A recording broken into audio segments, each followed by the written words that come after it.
Hi everyone, this is your master और आज हम लोग पढ़ने वाले हैं इकोनॉमिक्स का चैप्टर नंबर 3। ठीक है, जो कि है आपका मनी एंड क्रेडिट। ठीक है, उससे पहले चैप्टर स्टार्ट करने से पहले हम थोड़ा बार्टर सिस्टम समझ लेते हैं, क्योंकि देखिए आपके बुक में बार्टर सिस्टम ज़्यादा नहीं बताया हुआ है, बस एक दो पॉइंट्स उसके लिए गए हैं। तो मैंने भी 3-4 पॉइंट्स दे दिए हैं कि आप लोगों को होल एंड सोल समझ में आ जाए कि बार्टर सिस्टम है क्या। तो बार्टर सिस्टम क्या होता था? गुड्स एंड सर्विसेज को आप एक्सचेंज करते थे गुड्स एंड सर्विसेज से। इसीलिए इस सिस्टम को एक और नाम से बुलाया जाता था, जिसको बोलते हैं हम C2C इकोनॉमी। C2C इकोनॉमी का मतलब होता है कॉमोडिटी टू कॉमोडिटी एक्सचेंज। ठीक है ना, यानी आप एक कॉमोडिटी को दे रहे हैं और बदले में दूसरा कॉमोडिटी ले रहे हैं। तो इसमें कुछ डिफिकल्टीज थी, वो क्या डिफिकल्टीज थी उसे हम समझते हैं। फर्स्ट है lack of double coincidence of wants. Lack of double coincidence यानी कोइंसिडेंस दोनों तरफ से होना चाहिए। एग्जाम्पल देखिए, ये पर्सन ए है जो जिसके पास एप्पल्स है, ये पर्सन बी है लेकिन इसके पास जो भी है, मान लीजिए इसके पास वीट है, लेकिन इसे ये एप्पल नहीं चाहिए। तो अगर एप्पल नहीं चाहिए तो ये एक्सचेंज नहीं हो पाएगा। ठीक है ना, यानी एक्सचेंज होने के लिए जो आप दे रहे हैं सामने वाले पार्टी को भी वही चाहिए। जैसे बी को राइस चाहिए, ए को वीट चाहिए, तभी ये एक्सचेंज हो पाएगा, नहीं तो एक्सचेंज नहीं हो पाएगा। ठीक है, तो इस केस में अगर ये दोनों को ये चीजें चाहिए तो एक्सचेंज हो जाएगा। सेकंड है lack of common measure of value, यानी कि मेजर करने वाला कोई वैल्यू है ही नहीं, क्योंकि मनी तो है ही नहीं, यानी आप किसी कॉमोडिटी को किस में मापोगे, है ना। जैसे एग्जांपल देखिए इसका, फर्स्ट जो ए पार्टी है उसके पास 5 kg वीट है, वो देना चाह रहा है, लेकिन बी बोल रहा है कि मुझे राइस कितना देना पड़ेगा। मान लीजिए इस 5 kg वीट का दाम, अगर मैं रुपीज में बोलूं, 100 रुपीज है। ठीक है, और इसका दाम 50 रुपीज है, तो बदले में इसे कितना देना होगा? दुगना देना होगा। ठीक है ना, 10 kg अगर ये राइस दे देता है, 10 kg राइस दे देता है, तो ये एक्सचेंज हो सकता है क्योंकि दोनों की वैल्यू बराबर है वही। लेकिन उस टाइम तो इसकी कोई वैल्यू है ही नहीं, कोई मनी है ही नहीं जिससे आप इसको माप सको। ठीक है ना, तो ये एक प्रॉब्लम हो जाती थी। तो यहां पे होता था कि जितने पे आप मान जाओगे, अगर ये बोलेगा 1 kg, 2 kg, 5 kg, 10 kg, जितने पे ए पार्टी मान जाएगा तभी एक्सचेंज होगा, क्योंकि कोई वैल्यू नहीं है। थर्ड होता था lack of store of value. अब इस टाइम पे जो कमोडिटीज है वही मनी है, यानी जो भी आपके पास वीट है, राइस है, वेजिटेबल्स है, यही आपके लिए मनी है। ठीक है ना, तो क्या इसको आप स्टोर कर सकते हैं? वीट राइस को भी क्या आप 5 साल 10 साल तक स्टोर कर सकते हैं? नहीं कर सकते हैं। तो डिफिकल्ट टू स्टोर वेल्थ, और उस टाइम पे जो वेल्थ है आपका वही वीट वेजिटेबल्स है, यानी आप इसको 10 साल तक स्टोर नहीं कर सकते। ठीक है, नेक्स्ट है lack of standard of deferred payment. Deferred payment को बोला जाता है फ्यूचर पेमेंट। क्या बोला जाता है? Future payment. अब बताइए आप, जब आप मनी को स्टोर ही नहीं कर पा रहे हैं तो उसका फ्यूचर पेमेंट करेंगे कैसे?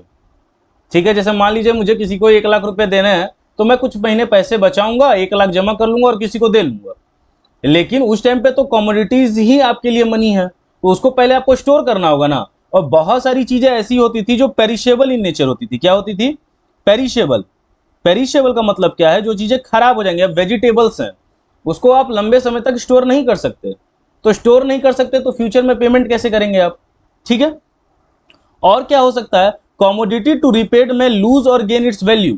मान लीजिए ये टोमेटो है, आपने किसी से टोमेटो लिया था अच्छे क्वालिटी का, और आपने टोमेटो उगाया है, लेकिन उसने बोला है कि 3 महीने के बाद पेमेंट करना। अब 3 महीने तक आप इसे स्टोर नहीं कर सकते, स्टोर करोगे तो इसकी क्वालिटी पुअर हो जाएगी।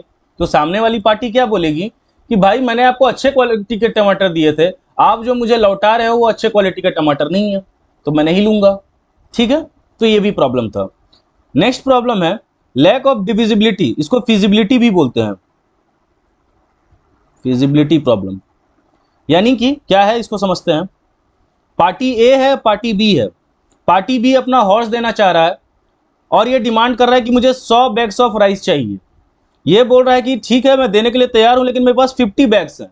तो ये बदले में अपना आधा घोड़ा तो नहीं दे सकता है।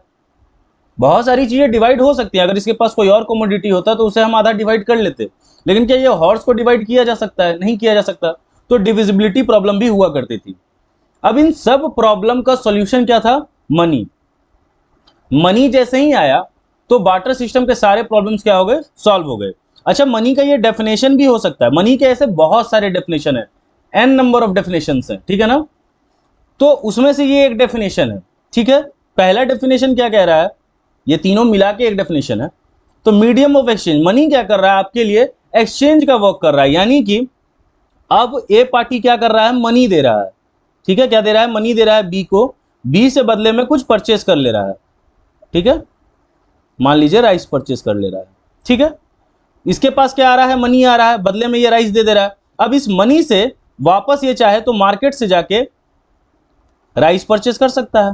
तो ये क्या कर रहा है, एक्सचेंज के काम में आ रहा है मनी आपका, ठीक है। सेकंड क्या है, मेजर ऑफ वैल्यू। अब किसी को, जैसे वो प्रॉब्लम हम पढ़े थे ना, राइस कितना दूं, तो अब राइस की वैल्यू है 50 रुपीज के जी, तो आप उसको अब पे कर सकते हैं। वो 100 रुपीज था तो आप दुगना पे कर सकते हैं।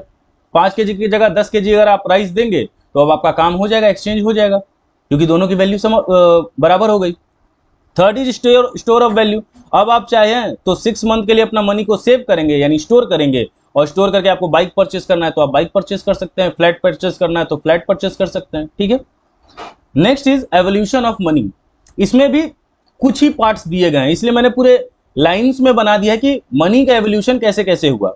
अच्छा, एक बच्चे ने मुझे बहुत अच्छा क्वेश्चन पूछा था कि सर, जब मैं ये एवोल्यूशन ऑफ मनी टॉपिक पढ़ा रहा था, कि सर कॉइन्स तो बहुत पुराने टाइम से हैं, ठीक है ना, हड़प्पन सिविलाइजेशन में भी चल रहा था, आपके मौर्य पीरियड में भी चल रहा था, तो ये बार्टर सिस्टम चलता कहाँ था। तो आप इस तरीके को समझ लीजिए, जैसे मान लीजिए अशोका का इंपायर है, ठीक है। तो अशोका का इंपायर है ना, तो जो टाउन एरिया है ना, ध्यान से समझिएगा इस चीज को, ये जो टाउन एरिया है यहाँ पे कॉइन्स चल रहे हैं, जो आप गोल्ड और सिल्वर कॉइन्स पढ़ते थे, ये gold silver coins town area में चल रहे हैं। बाद बाकी जो फॉरेस्ट में रह रहे हैं या टाउन से काफी दूर दूर रह रहे हैं, वहीं पे बार्टर सिस्टम चल रहा है। तो बोलोगे सर उन लोगों के लिए कॉइन्स की क्या जरूरत है। अब आप समझिए, पार्टी ए है, पार्टी बी है, ये दोनों आपस में बार्टर सिस्टम चला रहे हैं। अब ये किसी दिन टाउन पहुंचते थे, हो सकता है इनके, मान लीजिए ये दोनों फॉरेस्ट में रह रहे हैं, वहां बार्टर सिस्टम चल रहा है। अब इनको कुछ ऐसी चीजें परचेस करनी है जो फॉरेस्ट में नहीं मिलती है, तो ये पहुंचे टाउन, तो वहां पे भी जाके ये पहले बार्टर करते थे, यानी कि अपने सामान को जो फॉरेस्ट से ये उगा रहे हैं उसे ये सेल कर देते थे। सेल करने से इनको क्या आ जाता था, इनके पास मनी आ जाता था, इनके पास क्या आएगा, मनी। अब इस मनी से ना ये दूसरी चीजें वही टाउन से, टाउन के जो मार्केट से, वहां से खरीद के वापस अपने फॉरेस्ट में लेके चले जाते थे। तो ये बात ध्यान रखिएगा, बार्टर सिस्टम बहुत दिनों तक चला है, बहुत लंबे समय तक चला है, लेकिन टाउन एरियाज में क्वाइंस, चाहे गोल्ड हो सिल्वर हो, ये सब चलता था, और अदर एरियाज में बार्टर सिस्टम ही चलता था, ठीक है, समझ आ गया। चलिए अब एवोल्यूशन ऑफ मनी पढ़ते हैं। फर्स्ट एवोल्यूशन ऑफ मनी में क्या है, कमोडिटी मनी, जिसे हम पढ़ के आए हैं बार्टर सिस्टम में, यानी आपके लिए जो मनी हुआ करता था वो राइस और वीट ही आपके लिए क्या होता था, मनी होता था। उसके बाद क्या आया, मेटालिक मनी, जो गोल्ड और सिल्वर, जो पंच मार्क कॉइन्स वगैरह होते थे, ये इस टाइम पे चलते थे। फिर एवोल्यूशन हुआ, उसके बाद आया पेपर नोट्स, जिसे आप भी यूज करते हैं, यानी करेंसी नोट्स, ठीक है। फिर आया क्रेडिट मनी, जिसे आप चेक्स के नाम से, चेक को भी हमें पढ़ना है इस क्लास में, इस लेक्चर में। नेक्स्ट है फिर प्लास्टिक मनी, प्लास्टिक मनी यानी क्रेडिट कार्ड, डेबिट कार्ड देख रहे हैं आप, प्लास्टिक के फॉर्म में ही होता है। और उसके बाद आ गया है डिजिटल मनी, जिसमें बिटकॉइन है, इथेरियम है, ये सब कॉइन्स है, डिजिटल करेंसीज है, ठीक है ना। बिटकॉइन का नाम आपने सुना होगा। अच्छा, हमारे इंडिया का भी आने वाला है, बहुत बार ये न्यूज में आया है, लेकिन अभी तक निकला नहीं है, माई गवर्नमेंट GOV करके डिजिटल करेंसी हमारी लॉन्च होने वाली है, ठीक है। चलिए आगे चलते हैं। करेंसी टॉपिक दिया हुआ है आपके बुक्स में। एक बच्चे ने मुझे बस बोला कि सर टॉपिक्स का नाम लिख के फिर उसे समझा दिया कीजिए, तो वो ज़्यादा हमारे लिए बेनिफिशियल रहेगा, तो इसलिए मैंने टॉपिक का नाम लिख दिया। करेंसी एक टॉपिक दिया हुआ है, तो हर कंट्री के पास अपना सेंट्रल बैंक होगा, ये बात ध्यान रखिएगा। हर कंट्री के पास अपना एक सेंट्रल बैंक होता है, और उस सेंट्रल बैंक के पास अथॉरिटी होती है क्या करने की, करेंसी को इश्यू करने की। तो सेंट्रल बैंक जब पूछा जाएगा कि इंडिया का सेंट्रल बैंक कौन है, तो आप बोलोगे RBI, reserve bank of India हमारा क्या है, सेंट्रल बैंक। इसीलिए इस बैंक के पास क्या है, करेंसी इशू करने का पावर है, ठीक है ना। और ये करेंसी इशू कौन करता है, बाई इशूइंग डिपार्टमेंट, उनका एक इशूइंग डिपार्टमेंट होता है जिससे वो करेंसी को प्रिंट करते हैं। ये प्रिंट किसके बिहाफ में कर रहे हैं, गवर्नमेंट के बिहाफ में कर रहे हैं, ठीक है ना, यानी जो भी प्रेजेंट गवर्नमेंट है उनके बिहाफ में वो करेंसी को प्रिंट करते हैं, ठीक है।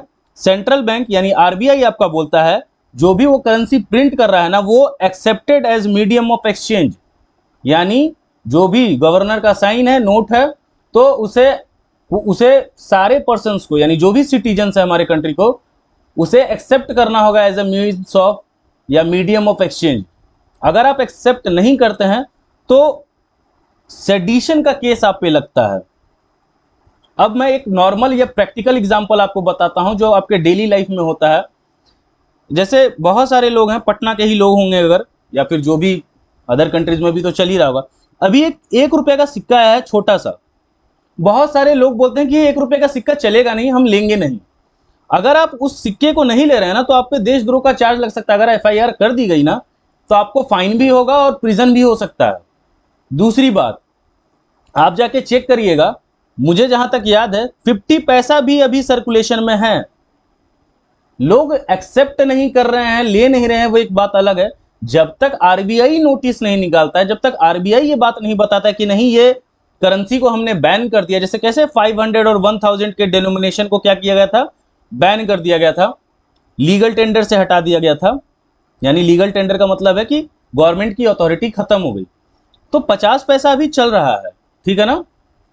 अच्छा, इसमें एक और नॉलेजेबल चीज है जो मैं बता दे रहा हूं, आपकी क्लास के लायक नहीं है मैं जान रहा हूं, लेकिन इसको समझ लीजिए। इसमें भी क्या होता है ना, लीगल टेंडर जो मैंने लिखा है, लीगल टेंडर मतलब सीधी बात है अथॉरिटी ऑफ गवर्नमेंट है, ठीक है ना, गवर्नमेंट के अथॉरिटी पे चल रहा है, ठीक है। तो इसमें होता है एक लिमिटेड लीगल टेंडर और दूसरा होता है अनलिमिटेड लीगल टेंडर। यानी कि लिमिटेड लीगल टेंडर है ना कि यानी कि इसके लिमिट्स दिए गए हैं। अगर उस लिमिट से आप अगर बाहर क्रॉस कर रहे हैं और सामने वाला मना कर दे कि नहीं हम एक्सेप्ट नहीं करेंगे पेमेंट, तो आप उस पर केस नहीं कर सकते। एग्जाम्पल दे रहा हूं मैं, जैसे 50 पैसा का जो सिक्का है ना, वो आप किसी को 20 से ज्यादा नहीं दे सकते। अगर आप 20 से ज्यादा दे रहे हैं और सामने वाला बोल देगा कि नहीं भैया मैं 50 पैसे में पेमेंट नहीं लूंगा, तो आप उस पर केस नहीं कर सकते, एफआईआर नहीं कर सकते, ठीक है। अनलिमिटेड लीगल टेंडर में क्या होता है, आपके करेंसी नोट्स आते हैं, यानी इसको आप कितना भी दीजिए कोई मना नहीं कर सकता, यानी नोट्स, ठीक है ना। इसमें अधिकतर सिक्के होते हैं, क्वाइंस। अब जाओगे आप 1 लाख का फोन लेने के लिए और 1-1 रुपया में दोगे तो सामने वाला मना कर देगा, तो आप उस पर केस नहीं कर सकते कि मेरा ये तो गवर्नमेंट ऑफ इंडिया या आरबीआई के तहत निकाला गया सिक्का है, इसे आप कैसे मना कर सकते हैं, ऐसा आप नहीं कर सकते, ठीक है ना, लिमिटेशन है, ठीक है। तो जनरली इसमें क्वाइंस है और हर क्वाइंस का नंबर्स दिया हुआ है कि कितने नंबर, मतलब कौन से डिनोमिनेशन के क्वाइंस हैं, उसे आप कितने हद तक पे कर सकते हैं, ठीक है। चलिए आगे बढ़ें। नेक्स्ट है डिपॉजिट्स विद द बैंक, ठीक है, ये टॉपिक है आपके किताब में। तो डिपॉजिट के बारे में, डिपॉजिट यानी जमा करना, ठीक है। अब क्या क्या होता है उसमें, तो एक ही टॉपिक आप में दिया हुआ है डिमांड डिपॉजिट। इसको मैं एक्सप्लेन करूंगा, पहले समझ लेते हैं। डिमांड डिपॉजिट यानी कि इसमें जो भी आप डिपॉजिट जमा कर रहे हैं, जब भी आप डिमांड करेंगे, क्या करेंगे, जब भी आप डिमांड करेंगे बैंक को आपका पैसा देना होगा, वो पैसे को रोक नहीं सकता है। जैसे मान लीजिए आपने 1000 रुपए जमा कराए हैं बैंक में, अगर आप कल के कल जाते हैं और बोलते हैं मुझे मेरा 1000 रुपये वापस चाहिए, तो बैंक उस पैसे को रोक नहीं सकता है, ठीक है ना। तो डिमांड डिपॉजिट्स वो होते हैं। डिमांड डिपॉजिट्स ये आपके काम आएगा इसलिए मैंने दे दिया है, मैं जानता हूं आपकी किताब में नहीं है, ठीक है ना, लेकिन आपका बैंक अकाउंट आप जैसे ही 18 के होंगे बैंक अकाउंट ओपन कर सकते हैं या अभी भी ओपन कर सकते हैं, ठीक है। माइनर हैं आप, 18 से कम है, लेकिन फिर भी पेरेंट्स आपके नॉमिनी बन के आपका बैंक अकाउंट ओपन करवा सकते हैं, ठीक है।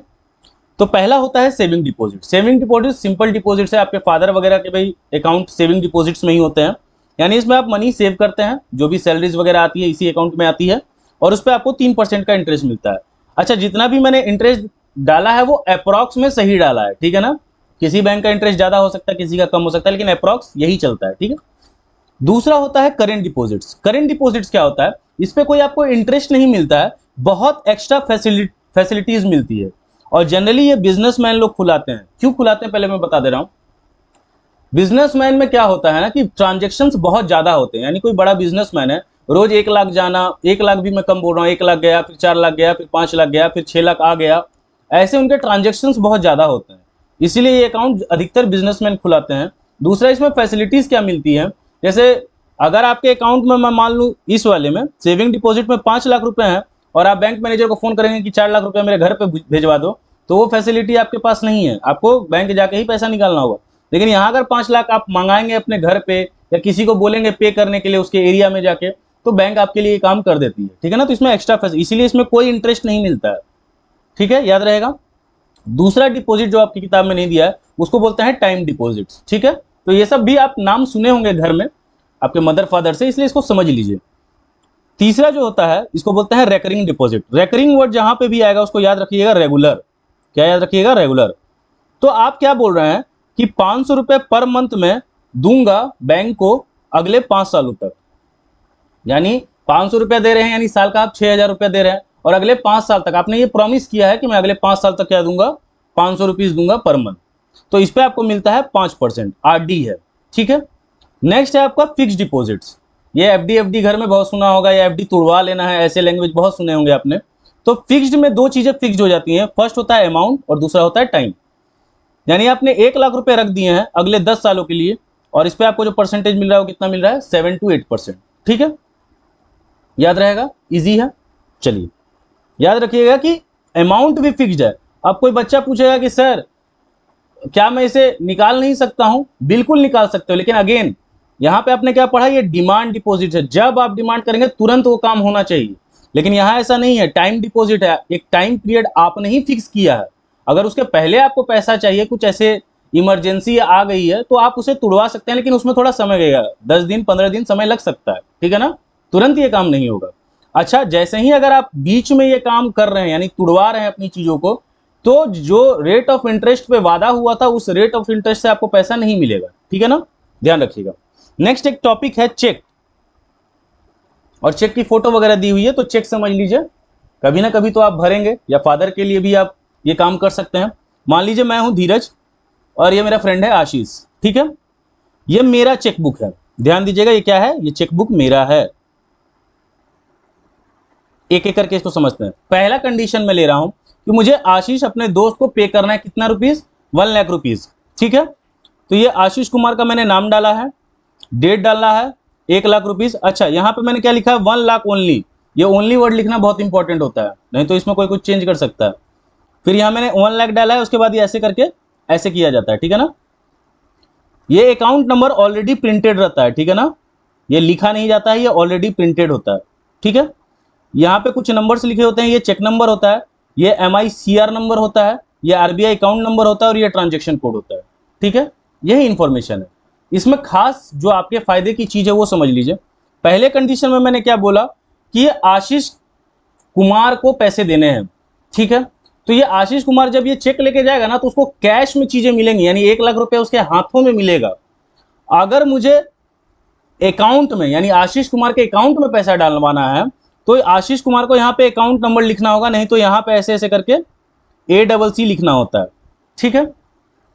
तीसरी चीज, चेक से मैं खुद पेमेंट लेना चाहता हूं, तो यहां में मैं आशीष नहीं लिख के सिर्फ सेल्फ लिखूंगा, यानी मुझे खुद को ये कैश में पैसा चाहिए। ऑलरेडी तो मेरे अकाउंट में ये पैसा है, मुझे क्या चाहिए, कैश में चाहिए, तो मैं यहाँ पे सेल्फ लिख दूंगा। अच्छा, सिग्नेचर करना होता है यहाँ पे, तो मैं सिग्नेचर कर दूंगा अपना। अच्छा, ये अकाउंट नंबर भी मेरा है, किसी को कुछ फंड्स वगैरह डालने हो तो डाल सकते हैं। यहां एक साइन होता है और पीछे भी 2 साइन आपको करना होता है, ठीक है। तो बोलोगे सर यहां साइन कर ही दिया है अकाउंट होल्डर पे, पीछे क्यों करूं? ये सैंपल है, ठीक है ना, ये सैंपल है, इसी के बेस पे वो आपको पैसे दे रहे हैं, या आप जिसका नाम लिख रहे हैं या जिसके अकाउंट में पैसे भेज रहे हैं, ये सिग्नेचर के ही बेसिस पे हो रहा है, इसलिए सिग्नेचर को बहुत ध्यान से कीजिएगा, ठीक है। चलिए आगे बढ़ते हैं। नेक्स्ट टॉपिक है आपका loan activities of bank. Modern economy में, या जब से बैंक बने हैं, पहले ये समझ लीजिए, अगर बैंक लोन्स नहीं बांट रहे हैं तो बैंक सरवाइव नहीं कर सकते। क्यों नहीं कर सकते उसको समझते हैं। मान लीजिए ये धीरज है, ये आशीष है। धीरज ने इस बैंक में, मान लीजिए ये SBI का बैंक अकाउंट है, इसमें उसने पैसे डिपॉजिट कराया, यानी बैंक में पैसा जमा कराया, कितना रुपया, 5,000 रुपया जमा कराया। तो इसको क्या मिलेगा, 3% का इंटरेस्ट मिलेगा, यानी ये सेविंग डिपॉजिट हो गया, ठीक है, 3% मुझे इंटरेस्ट मिलेगा।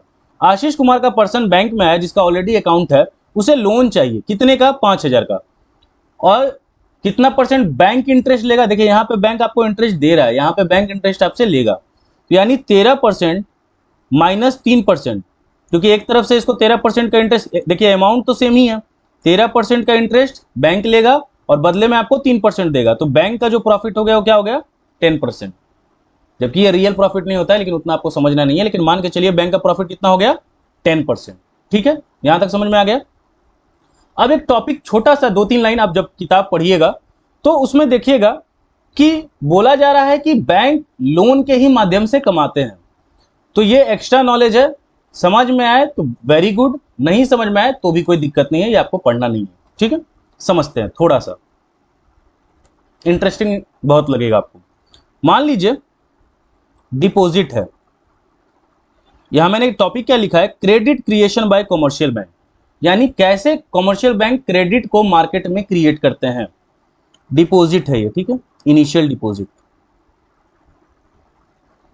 1000 रुपये, कैश रिजर्व,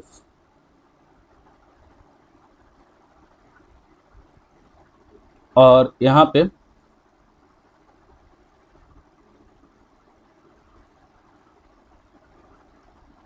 ठीक है, किसी ने 1000 रुपये डिपॉजिट कराया, यहां मैं मान के चल रहा हूं कैश रिजर्व 10%, मैं बताऊंगा ये 10% क्या है। तो बच कितना गया, 1000 का 10% 100 रुपया, बाद बाकी ये क्या करेंगे 900। पहले इस कॉन्सेप्ट को समझिए आप। मान लीजिए कोई पर्सन है, ए पर्सन और बी पर्सन, ठीक है। ए पर्सन ने बैंक से लोन लिया 1000 रुपए का, तो ये बैंक को लौटाएगा क्या, ये बैंक को लौटाएगा, ये बैंक को क्या लौटाएगा सर, आप बोल रहे हैं क्या लौटाएगा, तो पहले 1000 रुपये लौटाएगा प्लस बैंक को इंटरेस्ट भी देगा ये, क्योंकि ये लोन लिया है, ये पर्सन क्या लिया है, लोन लिया है। आप इंटरेस्ट को अभी दिमाग से एक्सक्लूड करके चलेंगे, क्योंकि इंटरेस्ट तो बैंक का प्रॉफिट हो गया, ठीक है ना।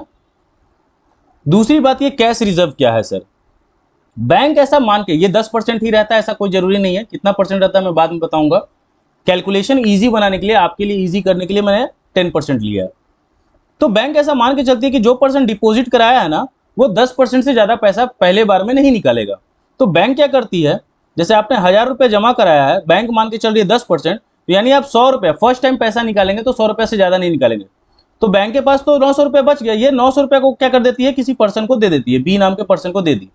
अब ये बी पर्सन क्या देगा, 900 रुपये तो लौटाएगा। तो यानी बैंक जो 900 रुपये दिए हैं, ये बैंक के पास ऑलरेडी आएंगे ही, है ना। ये बैंक के पास आज नहीं, 1 साल 2 साल के बाद ये 900 रुपये पूरे आने ही वाले हैं, प्लस में इंटरेस्ट तो आएगा। तो इंटरेस्ट को मान लीजिए बैंक का प्रॉफिट है, तो उसको हम साइड रखते हैं इस गेम से। तो ये जो पैसा इन्होंने क्या किया, लैंड मनी, ठीक है, यानी देखो मनी को हटा ही देता हूं, लैंड लोन, लोन दे दिया 900 रुपये। फिर बैंक के पास ये 900 रुपये आएगा, 900 का 10% 90, बच कितना गया 810। फिर ये बैंक के पास आएगा 810, है ना।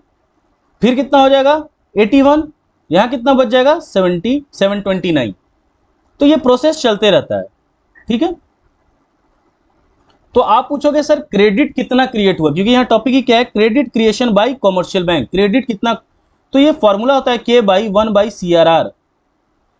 तो के का मतलब है यहां मल्टीप्लायर, यानी पैसा आपका कितना मल्टीप्लाई हुआ, आपका मीन्स बैंक का। तो कितना लिया था 10%, परसेंट गया तो ऊपर 100 हो गया, यानी ये पैसा 10 टाइम्स इंक्रीज होगा। कितना होगा 10 टाइम्स, यानी बैंक के पास डिपॉजिट कितना आएगा 10 टाइम्स, कितना हो जाएगा 10,000। बैंक के पास पैसा कितना रहा 1000, और लोन में कितना रुपया आपने बांटा 9000 रुपये। समझ आया आपको। तो ये परसेंटेज 10 नहीं रहेगा, 20 भी रख सकते हैं बैंक, 25% भी रख सकते हैं, ठीक है। अब इसी में एक छोटी सी कहानी भी सुन लीजिए, और आप लोग पैनिक भी नहीं करेंगे, ठीक है। अगर मैं आपसे एक क्वेश्चन पूछूं कि आपको बैंक को बंद कराना है, और मैं सिर्फ आपको सिर्फ 1 दिन का टाइम दे रहा हूं, 1 डे का टाइम दे रहा हूं, इसके लिए कोई मारा पीटी नहीं करनी है, गोली बंदूक नहीं चलाना है, तो आप कैसे एक बैंक को बंद करा सकते हैं। ध्यान से समझिएगा इस कॉन्सेप्ट को, क्योंकि अभी आपने ऑलरेडी पढ़ लिया है। अगर आप ये र्यूमर उड़ा देते हैं, क्या उड़ा देते हैं, र्यूमर, कि देखिए भैया ये जो सगुना मोड़ का बैंक है ना, इसमें एक बिजनेसमैन ने लोन लिया था और वो ये देश छोड़ के भाग गया है। ये सिचुएशन अपने ऊपर आप सोच के देखिए कि आपका सबका बैंक अकाउंट कहाँ है। कोई एक बैंक में है बैंक अकाउंट, ठीक है ना, मान लीजिए SBI का बैंक है, वहां पे आपका सबका अकाउंट है, और आपने ये र्यूमर उड़ाया कि इस बैंक में जितने लोगों का अकाउंट है ना, एक बिजनेसमैन का अकाउंट था, उसने पैसा लेके वो भाग गया। तो सब लोग इसमें जितने लोगों का बैंक अकाउंट है, वो क्या करेंगे, जाके पैसा निकालना शुरू करेंगे कि भाई कहीं मेरा भी पैसा लेके भाग गया होगा। तो वो विड्रॉल शुरू कर देते हैं, क्या कर देते हैं, विड्रॉल शुरू कर देते हैं, यानी पैसा निकालना शुरू कर देते हैं। अभी आपने कॉन्सेप्ट पढ़ा कि बैंक कुछ परसेंट ही पैसा अपने पास रखती है, बाद बाकी पैसे को वो लोन में डाल देती है, यानी लोन में दे देती है। तो बैंक के पास इतना पैसा ही नहीं रहता, इसलिए वो बैंक बंद होने के कगार पे आ जाती है। तो पहले के टाइम्स में ये बहुत बार बदमाशियां की गई हैं कि किसी बैंक का र्यूमर उड़ा दिया गया। अब बैंक के पास उतना पैसा नहीं होता और पब्लिक ये कॉन्सेप्ट समझती नहीं है, तो वो पैनिक कर जाती है। तो फिर आरबीआई पे लोग ज्यादा भरोसा करते हैं, तो आरबीआई फिर पिक्चर में आता है और बोलता है कि देखो ऐसा कुछ नहीं, तुम लोगों का पैसा सेव है, अगर वो बैंक नहीं दे पाएगा तो मैं दूंगा। बैंक के पास तो बाबू पैसा आएगा ही ना। याद करो वो जो मैंने बताया था, 900 रुपया प्लस इंटरेस्ट तो आना ही है, लेकिन कुछ समय पे आएगा ना। उसने भी जिसको लोन दिया है उसने वादा किया है कि मैं 2 साल में ये अमाउंट, तो आप उसके घर पे जाके नहीं ना बोलोगे कि मेरे बैंक में थोड़ा ऐसा प्रॉब्लम हो गया है, आपने जो लोन लिया था वो 1 दिन में दे दीजिए, ऐसा नहीं हो सकता। तो बैंक उधार दे देता है उस बैंक को कि तुम अभी अपना चुकता कर लो, लोन का जब पैसा आएगा तो मुझे लौटा देना।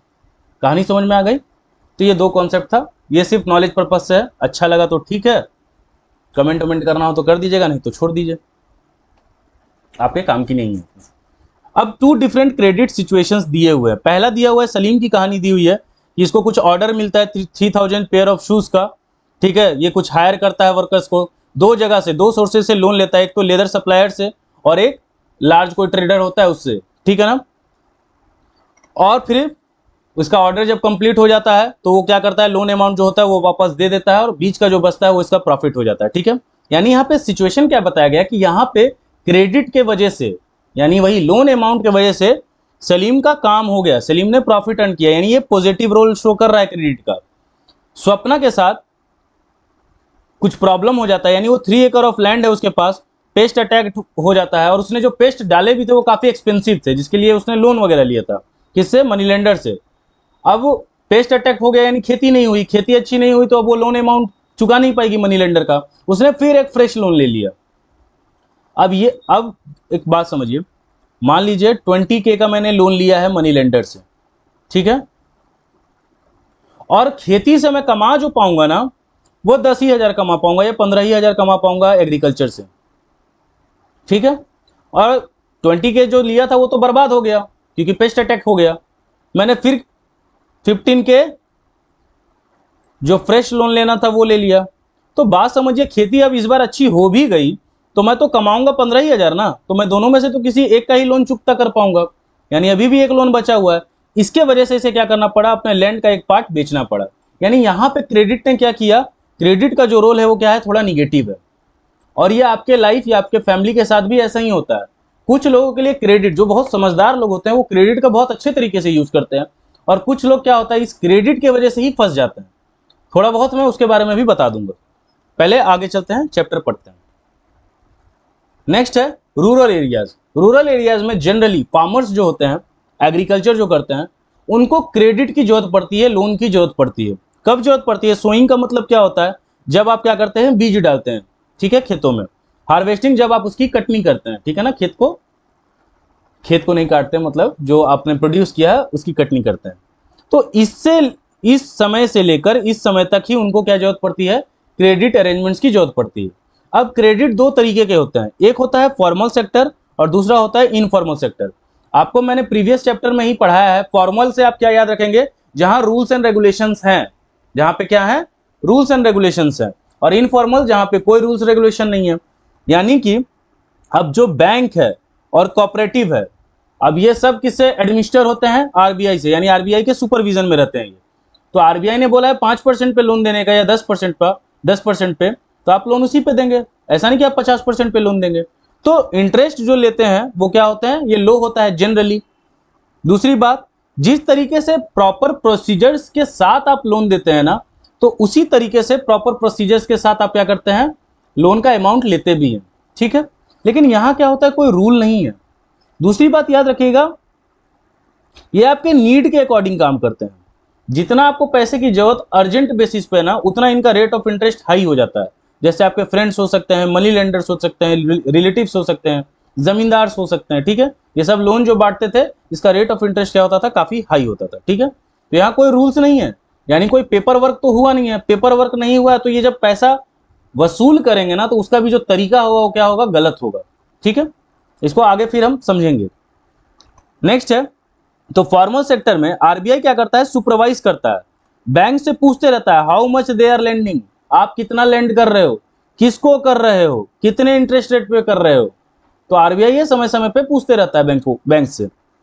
दूसरा क्या, आरबीआई क्या चाहता है कि चीप एंड अफोर्डेबल क्रेडिट रहे, जिससे कंट्री का डेवलपमेंट हो। आप कोई गरीब आदमी है, उसको 50% पे इंटरेस्ट पे तुम थोड़ी लोन दोगे, 10% पे दो कि उसका काम भी हो जाए, है ना, उसके क्रेडिट अरेंजमेंट्स भी पूरे हो जाए और वो कुछ डेवलप कर पाए। पैसों की जरूरत सबको है, सबके पास उतने पैसे अवेलेबल नहीं होते हैं, उनको जरूरत पड़ती है तो जरूरत पे बैंक्स को खड़ा होना चाहिए। लेकिन उसमें भी कुछ प्रॉब्लम्स है जिनकी वजह से बैंक्स सपोर्ट नहीं कर पाती इन लोगों को, वो भी मैं आगे थोड़े देर के बाद बताऊंगा आपको, ठीक है। चलिए, ये पिक्चर ऐसा कुछ ग्राफ आपके बुक्स में दिया हुआ है, इस सिचुएशन को थोड़ा समझते हैं। 85 पुअर पुअर हाउस होल्ड जो है वो 85%, एक एक ग्राफ को हम पढ़ते जाए, पाई चार्ट को हम पढ़ते जाएंगे और समझते जाएंगे। 85% क्या है, इनफॉर्मल सेक्टर से। इनफॉर्मल सेक्टर से यानी रेट ऑफ इंटरेस्ट क्या होगा, हाई होगा। 15% से क्या ले रहे हैं, वो फॉर्मल सेक्टर का लोन ले रहे हैं। दूसरा situation, house hold with few, यानी देखिए ये पाई चार्ट को आप जितना देखते जाएंगे ना आगे की तरफ, यानी रिच को देखिए 90% लोन कहां से ले रहा है, फॉर्मल। क्योंकि वो जानता है इनफॉर्मल में जाएंगे तो रेट ऑफ इंटरेस्ट हाई होगा और वो क्रेडिट के जाल में फंस जाएंगे, जिसको बोलते हैं डेट ट्रैप, ठीक है ना। फिर उनको भी अपना लैंड बेचना पड़ जाएगा, जैसे स्वप्ना के साथ हुआ। तो वो कहां से ले रहे हैं, फॉर्मल सेक्टर से ले रहे हैं, जहां प्रॉपर रूल एंड रेगुलेशन होगा, जहां रेट ऑफ इंटरेस्ट लो होगा, प्रॉपर प्रोसीजर होगा, प्रॉपर डॉक्यूमेंटेशन होगा। लेकिन पुअर हाउस होल्ड कहां से ले रहे हैं, इनफॉर्मल सेक्टर से, 85%। सेकंड केस देखिए, house hold with few asset, जिनके पास कम एसेट्स हैं, उसमें देखिए 53% ले रहे हैं इनफॉर्मल से, 47% कहां से ले रहे हैं, फॉर्मल से। वेल ऑफ हाउस होल्ड, यानी जो ठीक ठाक हाउस होल्ड है, जिनके पास पैसा वगैरह एसेट्स वगैरह ठीक ठाक है, वो 72% ले रहे हैं फॉर्मल से और इनफॉर्मल से 20। तो आप देखिए पाई चार्ट को जैसे जैसे आगे बढ़ते जाएगा ये, यानी जो जितना वेल्दी है वो कहां से ले रहा है, फॉर्मल से, और जितना जो गरीब है वो कहां से ले रहा है, इनफॉर्मल से। इसमें थोड़ी सी गलती, जैसे फार्मर्स हो गए, जो ये पुअर हाउस होल्ड्स होते हैं, उनकी भी थोड़ी सी गलती होती है, ठीक है। वो मैं थोड़ा सा समझा दे रहा हूं, इस चीज को समझिए, एक सेकंड। जैसे अगर मैं आपसे पूछूं कि आपके बैंक अकाउंट में है 1000 रुपए, तो बैंक जो है आपको लोन, मान लीजिए आपने अच्छा इसमें एक टॉपिक छूट रहा है, टर्म्स ऑफ क्रेडिट करके एक टॉपिक होगा, ठीक है ना। टर्म्स पता नहीं मैंने बनाया है कि नहीं, एक सेकंड, लगता है छूट गया ये टॉपिक। टर्म्स ऑफ क्रेडिट क्या है ना, क्रेडिट देने के लिए प्रॉपर डॉक्यूमेंटेशन चाहिए, ठीक है ना, प्रॉपर डॉक्यूमेंट्स होने चाहिए आपके पास, ठीक है। और क्या होना चाहिए, आप कोलेट्रल में क्या रख रहे हैं, ठीक है। यानी कि अगर आप लोन नहीं चुकता कर पाएंगे ना, तो बैंक जो आपने कोलेट्रल रखा है उसको वो सेल कर देगी और अपना पैसा ले लेगी, ठीक है। तो ये टर्म्स ऑफ क्रेडिट होते हैं, ठीक है। तो मान लीजिए आपने बैंक अकाउंट में कितना रुपए रखा है, 1000 रुपए रखे हैं। अगर आप 5 लाख का लोन मांगेगा तो बैंक आपको देगा नहीं, क्योंकि आपके बैंक अकाउंट में 1000 रुपए ही है। तो आपके इस अमाउंट के बेसिस पे बैंक आपको लोन देता है, पहला कंडीशन। दूसरा, ठीक है आपके पास 1000 रुपए, लेकिन आपने कोलेट्रल में लैंड के पेपर्स रखे हैं। तो बहुत सारे लोग तो हमारे कंट्री में ऐसे हैं ना, जिनके पास लैंड है नहीं और उनकी इनकम भी कम है, तो वो लोन कहां से लेंगे, यानी वो जो पुअर हाउस होल्ड्स हैं वो लोन कहां से लेंगे। और दूसरी बात है, थोड़ा उनके अंदर फियर रहता है कि हम अपने पेपर्स बैंक वगैरह को देंगे तो बैंक जबरदस्ती क्या करेगा, हमारे घर को छीन लेगा। ऐसा कुछ नहीं होता, इसका पूरा एक लंबा प्रोसीजर होता है, ठीक है ना। बैंक का आपसे पैसा लेने का एक लंबा प्रोसीजर होता है, बहुत सही तरीका होता है। ऐसा नहीं वो आपके घर पे आके अब्यूज करेंगे, जबरदस्ती करेंगे, ऐसा कुछ नहीं होता है ना। वो आपका इनफॉर्मल में होगा, जो अगर आप मनी लेंडर से अगर आपने उधार ले लिया है, अगर आप समय पे नहीं चुकाएंगे ना, तो वो आपके घर पे आते हैं। मूवीज वगैरह में आपने देखा होगा, घर का सामान फेंक देते हैं या उसे लेके चल जाते हैं। बैंक्स आपके साथ ऐसा नहीं करती है, ठीक है ना, पूरा। और इसमें भी एक टर्म, बहुत सारे टर्म्स होते हैं, जैसे कि 3 महीने तक लोन नहीं दिया तो उसको कुछ नाम दिया जाता है, फिर 3 महीने तक आपने लोन नहीं दिया तो फिर उसको बैड डेब्ट्स के नाम से डाल दिया जाता है। तो ऐसे एक बड़ा लंबा प्रोसीजर होता है, बहुत समय दिया जाता है आपको लोन चुकता करने का, ठीक है। चलिए, तो यानी कि हमें रूरल एरियाज या ये जो पुअर लोग हैं उन्हें ये समझाना होगा कि आप पहले एक चीज कीजिए जिसको बोलते हैं हैबिट ऑफ सेविंग, बचत करने की आदत लगाइए और अपने पैसे को बैंक अकाउंट में डालिए। जिससे क्या होगा, आपका बैंक में ट्रांजैक्शन शो करेगा तो उसके बेसिस पे आपको क्रेडिट अच्छा खासा मिल सकता है। बहुत सारे जो फार्मर्स होते हैं ना, वो पैसा अर्न करते हैं लेकिन कैश में ही अपने घर में रखते हैं। कैश को आप बैंक में रख नहीं रहे हैं, सिर्फ अपने घर में रख रहे हैं, तो बैंक ये बात थोड़ी जान रहा है।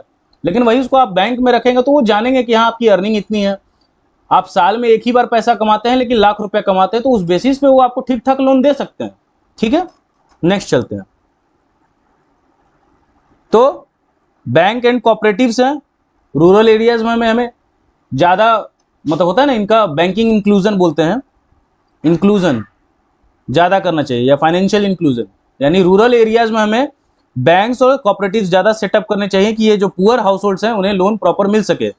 फॉर्मल सेक्टर लोन्स को हमें क्या करना चाहिए, एक्सपेंड करना चाहिए, क्योंकि एवरीवन रिसीव दिस लोन, सबका हक है लोन्स को रिसीव करने का।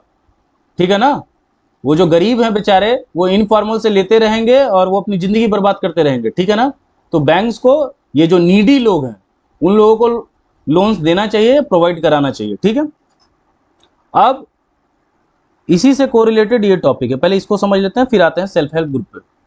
बैंक्स जो है वो हर जगह तो है नहीं, नॉट एवरीवेयर, और अगर कहीं कहीं पे है तो वो डिमांड करेंगे किस चीज का, डॉक्यूमेंट का और कोलेट्रल का। आपको लोन कैसे दे दे, किस भरोसे पे दे दे, तो वो या तो डॉक्यूमेंट्स मांगेंगे। अच्छा, गरीब लोग पता नहीं डॉक्यूमेंट्स देने में भी बहुत डरते हैं। मैंने बताया ना, वो लैंड का पेपर रखना है, कोलेट्रल रखना है, उन्हें बहुत डर लगता है कि वो कुछ हमारा आके जबरदस्ती घर लेके चल जाएंगे। वो तो मनी लेंडर भी लेके जाएगा, लेकिन वो थोड़ा बैंक से और प्रोसीजर से वो बहुत डरते हैं कि ये पेपर वो पेपर देना होगा। हम इतना लफड़े में नहीं पड़ना चाहते हैं, हमें इन सब झंझटों में नहीं पड़ना है। मनी लेंडर घर के बगल में रहता है, हम जाएंगे जितना पैसा मांगेंगे दे देंगे और ब्याज भी हम दे देंगे। ठीक है, अब देख लीजिए वही केस है। मनी लेंडर क्या है, उसको आप पर्सनली जान रहे हैं, no demand for document and collateral.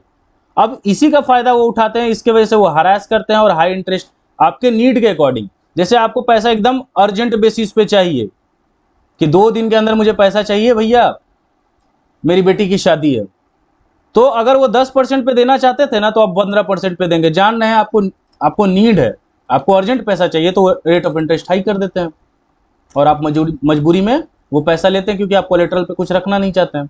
ठीक है, तो इसका फायदा उठाते हैं जो ये इनफॉर्मल सेक्टर के लोग होते हैं।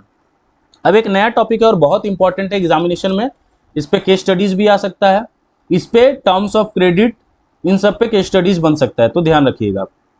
सेल्फ हेल्प ग्रुप, तो पहले देखिए मैंने ये कॉमेडी के लिए ले लिया है। अगर किसी ने वो मूवी देखी होगी शाहरुख खान वाली, उसमें एक बिच्छू गैंग रहता है, एक ईगल गैंग रहता है। ठीक है ना, तो मान लीजिए ये बिच्छू गैंग इस सेल्फ हेल्प ग्रुप का नाम है। ठीक है, इसमें क्या होता है, 15 से 20 मेंबर्स होते हैं। पहले इधर मैं कॉन्सेप्ट थोड़ा सा बता दे रहा हूं। मान के चलिए 20 लोग हैं, 20 मेंबर्स हैं, ये आपस में क्या करेंगे, 1,000 रुपया देंगे, तो कितना हो जाएगा, 20,000 रुपये हो जाएंगे। ठीक है, अब 2 चीजें हो सकती है, इसी मेंबर में से किसी को 10,000 रुपये की जरूरत पड़ी, कोई एम नाम का लड़का है, उसे 10,000 रुपये की जरूरत पड़ी, तो ये इसे 10,000 रुपया दे देंगे, प्लस ये क्या डिमांड कर रहे हैं, 10% इंटरेस्ट चाहिए। ठीक है, तो ये 10,000 रुपये लौटाएगा और प्लस में क्या देगा, 10% इंटरेस्ट देगा। ऐसे काम चलता है। दूसरा कंडीशन, गांव में किसी को नीड है, बी नाम का पर्सन है, उसे चाहिए, अब ये एग्जाम्पल खत्म हो गया, ठीक है ना, उसे चाहिए 15,000 रुपये। तो इन लोगों ने बोला ठीक है 15,000 रुपये देंगे, लेकिन हमें 6% इंटरेस्ट चाहिए। ठीक है, तो ये 15,000 रुपये भी लौटाएगा और प्लस में क्या लौटाएगा, 6% का इंटरेस्ट। ठीक है, 6% का इंटरेस्ट लौटाएगा। तो ऐसे ये वर्क करते हैं। ठीक है, तो बोलोगे सर ये काम तो बैंक भी करती है। देखिए यहां पे कोलेट्रल नहीं मांगे जा रहे हैं, ये सब लोग गांव के ही हैं। ये इसी का मेंबर था पहला केस में, दूसरे केस में ये इसी के गांव के मेंबर हैं। आप जान रहे हैं कि मेरे घर के सामने रहता है, इसका जमीन वगैरह है, इसका घर अपना है। इन केस ऐसा कुछ हुआ तो हम चीजों को समझ लेंगे अच्छे से, और ऊपर से ये 20 का ग्रुप है। ठीक है, तो जनरली ये बिना कोलेट्रल के आपको लोन दे देते हैं। इससे फायदा क्या होता है वो बाद में समझेंगे। चलिए यहां पे मैंने बना दिया है 20 के रुपीज है, किसी ने लोन मांगा 5,000 का, ये दे दिया। अब होता क्या है ना, इसका पहला बेनिफिट समझिए, ये लो इंटरेस्ट पे लोन देते हैं, यानी मनी लेंडर से तो ये बहुत कम पे रहता है। मैं अगर बोलूं ना तो बैंक के आसपास का इनका इंटरेस्ट रेट रहता है। ठीक है ना, बैंक से 1-8% ही बस ज्यादा है, लेकिन मनी लेंडर के टर्म्स में देखिए तो बहुत कम है। तो इससे लोगों का फायदा हो रहा है। वही याद रखिए, पुअर हाउस होल्ड जो 85% इनफॉर्मल सेक्टर से उठाते थे, तो उनके लिए तो ये बहुत फायदेमंद चीज हो गई, फर्स्ट बेनिफिट। दूसरी बात पे चलते हैं। अब ये बिच्छू गैंग क्या करते हैं, 20 लोग हैं तो आपस में डिस्कशन करेंगे, मीटिंग करेंगे। ठीक है, अब ये क्या मीटिंग करते हैं कि हम किस किस पर्पस के लिए लोन बांटेंगे, एजुकेशन के लिए कि हेल्थ के लिए कि एग्रीकल्चर के लिए। तो ये पर्पस डिसाइड करते हैं। रेट ऑफ इंटरेस्ट क्या होगा, 5% लेंगे कि 6% लेंगे, एग्रीकल्चर पे दे रहे हैं तो 10% लेंगे कि 15% लेंगे, बैंक का ये रेट चल रहा है तो हमें कितना लेना चाहिए। ठीक है, next, after some time eligible to take loan from bank. इसको समझिए, पहले ये बात समझिए, ये लोगों ने जो पैसा जमा किया था, कितना जमा किया था, 20K। इसने 2 आदमी को लोन भी दिया था, ए को भी दिया था, बी को भी दिया था।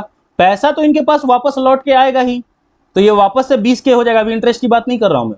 ये जो पैसा 5,000 इसको दिया, मान लीजिए 10,000 इसको दिया, तो ये 15,000 तो वापस लौट के आ जाएगा। तो वापस से इनका पैसा कितना हो जाएगा, 20K तो हो जाएगा, प्लस इंटरेस्ट भी तो आ रहा है। यानी धीरे धीरे ये पैसा क्या होते जा रहा है, बढ़ते जा रहा है। अच्छा, ये जो बिच्छू गैंग का पैसा रहता है ना, ये लोग बैंक अकाउंट में रखते हैं। ठीक है, ये लोग सेल्फ हेल्प ग्रुप के नाम से रजिस्टर कराते हैं बैंक में, और उसी में ये 20,000 रुपया रखते हैं।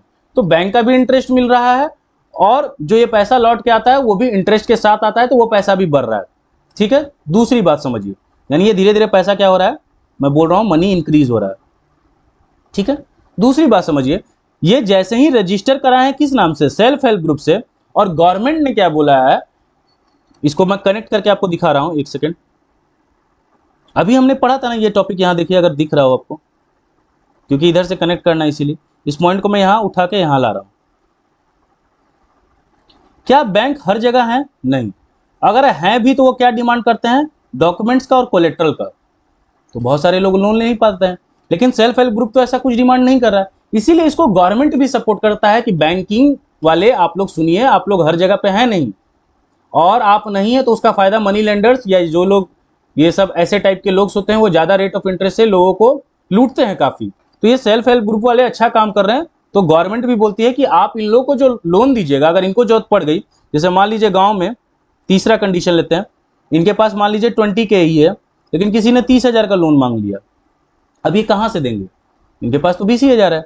तो बैंक, लेकिन ये कुछ समय के बाद ही होता है, ठीक है ना, ये नहीं कि अभी आप नया नया रजिस्टर कराए हैं, 20,000 रुपया है, कोई 30,000 मांग रहा है, आप बैंक से लोन मांगिएगा, वो आपको कम इंटरेस्ट रेट पे लोन नहीं देंगे। कुछ समय के बाद, मान लीजिए ये पैसा बढ़ के आपका 40K हो गया है, और कोई मांग रहा है आपसे 60K, तब बैंक क्या करती है ना, सपोर्ट प्रोवाइड करने के लिए लो इंटरेस्ट रेट पे इस सेल्फ हेल्प ग्रुप वाले को लोन दे देती है। यानी जो चीज 10% पे देना चाहिए था, वो 6% पे ही इन लोगों को मिल जाता है। तो फिर ये क्या करते हैं, जो नेक्स्ट पार्टी को देना है उसको ये लोन प्रोवाइड कर देते हैं, और इसके लिए कोई कोलेट्रल नहीं मांगते, क्योंकि ये गांव के ही मेंबर्स होते हैं। अब इधर समझिए, ये ग्रुप मीटिंग तो हो ही रही है, इसके साथ ये लोग रेगुलर मीटिंग्स करते हैं, तो अदर सोशल इश्यूज पे भी डिस्कस करते हैं। जैसे मान लीजिए गांव में कोई हॉस्पिटल नहीं है, और कोई पर्सन आगे आ रहे हैं, इन फ्रंट ऑफ इन लोगों के सामने आ रहे हैं कि भैया मैं सोच रहा हूं कि एक primary health care PHC primary health care centre बनाना चाहिए, मुझे 1 लाख की रुपया की जरूरत है। तो काम अच्छा है, गांव का भला होगा इससे, अगर इनके पास 1 लाख रुपया है तो ये इनको प्रोवाइड करेंगे। यही ये डिस्कस करते हैं मीटिंग में। तो जैसे एजुकेशन के लिए कुछ करना है, किसी का छत बनवाना है, घर अगर स्कूल का कोई छत ढह गया है, खराब हो गया है, तो उसका छत बनवाना है, कोई पर्सन इनिशिएटिव ले रहा है तो उसको ये लोग सपोर्ट करते हैं। डोमेस्टिक वायलेंस है, अच्छा इसका एक बहुत अच्छा एग्जाम्पल क्या है ना, सेल्फ हेल्प ग्रुप जरूरी नहीं है कि बॉयज का ही रहेगा, मान लीजिए कोई वुमेन्स का भी ग्रुप हो सकता है, ठीक है ना। अब वुमेन्स के ग्रुप में क्या फायदा हो जाता है ना, कि बहुत सारे आप लोग भी जानते हैं, अगर जो लोग मिडिल क्लास से हैं, तो वो जो वुमेन्स होते हैं उनके पास तो कोई पैसा होता नहीं है, जो घर की महिलाएं होती हैं, उनके हस्बैंड कमाते हैं, बहुत छोटा सा ही चंक ऑफ मनी देते हैं घर के खर्चों के लिए, तो उन्हें कभी कभी बच्चों के लिए कुछ खरीदना होता है या कुछ कमी होती है, तो उन्हें पैसे चाहिए होते हैं, लेकिन पैसे तो मिलेंगे नहीं, तो ये क्या करते हैं, सेल्फ हेल्प ग्रुप वालों से मांग लेती हैं। ये भी वुमेन्स पैसा मांग लेती हैं, और प्लस में इंटरेस्ट भी जो देना है वो कुछ ज़्यादा नहीं देना है, कम ही देना है, वो बाद में लौटा देती हैं। तो इनसे वुमेन्स का भी काफ़ी फायदा हो जाता है ना। घर की बहुत छोटी मोटी जो चीज़ें या जो ज़रूरत की चीज़ें होती है वो वुमेन्स को ही अच्छा पता होता है, और ये बात अदर जो ये सेल्फ हेल्प ग्रुप की वुमेन्स है वो भी समझती हैं, तो वो आराम से लोन दे देती हैं, और वो भी जान रही है वुमेन कहीं घर छोड़ के तो भाग नहीं जाएंगी। ठीक है, तो वुमेन का भी सेल्फ हेल्प ग्रुप काफ़ी अच्छा होता है, और उससे सोसाइटी में बहुत अच्छा चेंज आता है। तो ये सेल्फ हेल्प ग्रुप का रहना काफ़ी अच्छा है हमारी इकोनॉमी के लिए। अब एक टॉपिक जो बताना है ये भी एक्स्ट्रा है, इंटरेस्ट का गेम। पहले एक चीज आप समझिए, इकोनॉमी में इन्फ्लेशन यानी महंगाई इंडिया के सेंस में अगर हम देखें तो 7 to 8% रहता है हर साल। ठीक है, तो पहला केस लेते हैं जो मुझे समझाना है। मान लीजिए आप 1000 रुपया अर्न कर रहे हैं, ठीक है। अब इस पैसे को आप वही सेविंग डिपॉजिट में रख रहे हैं, तो आप अर्न कितना कर रहे हैं? 3%। और महंगाई कितने से बढ़ रही है? 7 से 8, मान के चल रहे हैं 8% से बढ़ रही है। तो 3% आपका पैसा बढ़ रहा है, लेकिन 8% से पैसा क्या हो रहा है? घट भी रहा है। यानी कि जो सामान आप 100 रुपये में खरीद सकते थे, आज वो आप 108 रुपये में खरीद रहे हैं महंगाई की वजह से। तो आप देखिए यहाँ पे आप 5% से क्या हो रहे हैं ना, गरीब हो रहे हैं। अच्छा, बहुत सारे लोग क्या करते हैं ना, जो अर्निंग करते हैं, मान लीजिए 1000 रुपया कमाते हैं और अगले साल भी उनकी सैलरी देखिए तो 1000 ही रुपया है। बहुत सारे ऐसे प्राइवेट ऑर्गेनाइजेशन है जो इंक्रीमेंट नहीं करते, यानी सैलरी नहीं बढ़ाते। तो इससे क्या हो रहा है ना, वो डबल गरीब हो रहे हैं। यानी अगले साल अगर 8% आप निकालें तो अगले साल आपको 1080 रुपया कमाना चाहिए। अगर आप इतना नहीं कमा रहे हैं तो आप गरीब ही हो रहे हैं। 8% से आप क्या हो रहे हैं? गरीब हो रहे हैं। इसलिए आपको परसेंटेज अपना बढ़ाना होगा। और सिर्फ सेविंग डिपॉजिट में पैसा रखने से भी कुछ नहीं हो रहा है, यहाँ पे भी आज 5% से क्या हो रहे हैं? पीछे हो रहे हैं। बहुत लोगों को ये मैथ्स पता ही नहीं होता, इसलिए वो धीरे धीरे क्या होते जाते हैं? गरीब होते जाते हैं। तो आपको सोचना चाहिए, अपने लाइफ में कुछ स्किल्स ऐड करने चाहिए जिससे आप क्या हो सकें? अपने इस महंगाई से बच सकें। पैसा तो आपका बैंक में ये 3% से बढ़ रहा है, तो उससे कोई फायदा होने वाला नहीं। आपकी सैलरी बढ़नी चाहिए। मान लीजिए 10% से आपके अगला अगर इसको मैंने कट इसलिए किया, अगले साल आपका अगर 10% का सैलरी में इंक्रीमेंट हो गया, यानी 1100 आपकी सैलरी हो गई, तो यानी 10% का इंक्रीमेंट हुआ है, यानी 10% से आपकी सैलरी ऊपर गई है। इन्फ्लेशन चल रहा है 8%, यानी 2% फिर भी आप ऊपर में है। तो ये पहला इंटरेस्ट का गेम हो गया। दूसरा एक क्रेडिट का गेम मैं बताता हूं आपको, जो बहुत लोगों को नहीं पता है। ये मॉडर्न लाइफ में है, ठीक है ना। स्वप्ना के प्रॉब्लम तो देख लिए, क्रेडिट का जो प्रॉब्लम चलता है, और इसका एक अच्छा नाम भी है, क्या है? Credit card. ठीक है, हर एक छोटा मोटा आदमी, छोटा मोटा का मेरा सेंस है, यानी जिनकी सैलरीज कम है, वो भी एक क्रेडिट कार्ड रख लेते हैं।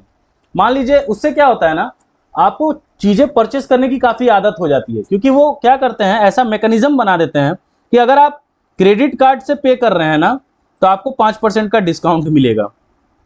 अब ये 5% के डिस्काउंट से की वजह से क्या होता है ना, आप खर्च ज्यादा करते हैं, एक्सपेंडिचर ज्यादा करते हैं। और वो क्या लिखते हैं ना कि 2% आपको देना है। ठीक है, आपने जो ये खर्चा किया, आप इस मंथ पे कर रहे हैं, तो आपका 2% लग रहा है। तो आप बात समझिए, आपको अगर ये आदत लग गई है तो 2% तो आप मंथ का दे रहे हैं ना, यानी साल का 24% आप इंटरेस्ट भर रहे हैं। सिर्फ 24% कम नहीं होता है ना। तो इसके वजह से भी बहुत लोग गरीब बन रहे हैं, लेकिन उनके दिमाग में ये कैलकुलेशन रहता नहीं है। तो क्रेडिट का क्या हो रहा है यहाँ पे, ये निगेटिव रोल आपके लाइफ में आ रहा है। याद रखिएगा हमेशा, इंटरेस्ट के गेम में अगर जितना आप इंटरेस्ट पे कर रहे हैं उससे ज्यादा अर्न नहीं कर रहे हैं तो कोई फायदा नहीं है। मैं एक एग्जांपल देता हूं, अपने लाइफ से थोड़ा सा रिलेटेड है। मान लीजिए एक्स पर्सन, मान लीजिए मेरा ही एग्जांपल है। एक तरफ क्या हुआ, मैंने होम लोन ले लिया। ठीक है, तो होम लोन मान लीजिए 1 लाख का लिया है होम लोन, और उस पर मेरे को जो इंटरेस्ट रेट पड़ रहा है वो 7% का पड़ रहा है, यानी 7% का इंटरेस्ट में भर रहा हूं। और 1 लाख रुपए मैंने क्या कर दिया, कहीं इन्वेस्ट कर दिया है, और वहां से मेरे को 12% का इंटरेस्ट मिल रहा है। अगर आप अपने पैसे पे ज्यादा अर्निंग नहीं कमा पा रहे हैं तो ऐसा लोन लेने की कोई जरूरत नहीं है। या आपकी सैलरी फिर अगले मंथ या अगले ईयर से 12% से ज्यादा नहीं बढ़ रही है, या 7% से ज्यादा नहीं बढ़ रही है, तो भी आपको लोन लेने की कोई जरूरत नहीं है। ऐसे में आप बहुत गरीब हो जाओगे, आपका जेब खाली हो जाएगा। ये बात लोग समझते नहीं है। अब मैंने 1 लाख रुपए में 7% का इंटरेस्ट भर रहा हूं, लेकिन 1 लाख रुपए मैंने कहीं डाल दिया, वहां 12% का इंटरेस्ट में उठा रहा हूं, फायदे में हूं, तो 5% का मैं बेनिफिट पे हूं। 5%, तो ये मेरे लिए क्रेडिट लेना क्या हुआ, प्रॉफिटेबल हुआ। ठीक है, समझ पा रहे हैं आप लोग। तो ये सारी चीजें होती हैं, थोड़ा आप लाइफ में इसको मतलब होता है ना, लागू करके देखिए, सोचिए इसके बारे में, तो आपकी लाइफ थोड़ी अच्छी रहेगी। ठीक है, सो चैप्टर आपका द एंड हुआ। अगर फिर भी आपको लग रहा है कि कोई डाउट है आपका, तो मुझे आप इंस्टाग्राम पे बताइए। ठीक है, टेक्स्ट कीजिए, मैसेज कीजिए। अगर लग रहा है कोई टॉपिक छूट गया है, या प्रॉपर एक्सप्लेनेशन नहीं हुआ, या समझ आपको नहीं आया, वो भी आप मुझे इंस्टाग्राम पे मैसेज कीजिए, मैं उसे दोबारा एक्सप्लेन कर दूंगा। ठीक है, और बहुत सारी चीज़ें मैंने बोली थी तो वो होगा, लेकिन जैसे देखिए, मान लीजिए इकोनॉमिक्स का शायद 5 या 6 चैप्टर जो भी है, ये कंप्लीट हो जाएगा। इसका जो सेक्शन बना हुआ है, प्लेलिस्ट बना हुआ है, तो जिस दिन ये कंप्लीट होगा उसके बाद उसका एमसीक्यू या केस स्टडीज आना शुरू हो जाएगा, ठीक है। तो ऐसे ही फिर हिस्ट्री होगा, पॉलिटिकल साइंस होगा, और क्या है, हिस्ट्री, पॉलिटिकल ज्योग्राफी, ठीक है। तो ऐसे ऐसे इसके पहले चैप्टर्स के वीडियोस आ जाएंगे, फिर एमसीक्यूज आ जाएंगे, फिर केस स्टडीज आ जाएगा, ठीक है। सो मन लगा के पढ़ते रहिए। कोई दिक्कत है, यहाँ लिख दे रहा हूँ द एंड, ठीक है। कोई भी दिक्कत है आप मुझे बताइए, ठीक है। सो मिलते हैं, मन लगा के पढ़ते रहिए। Bye, good night.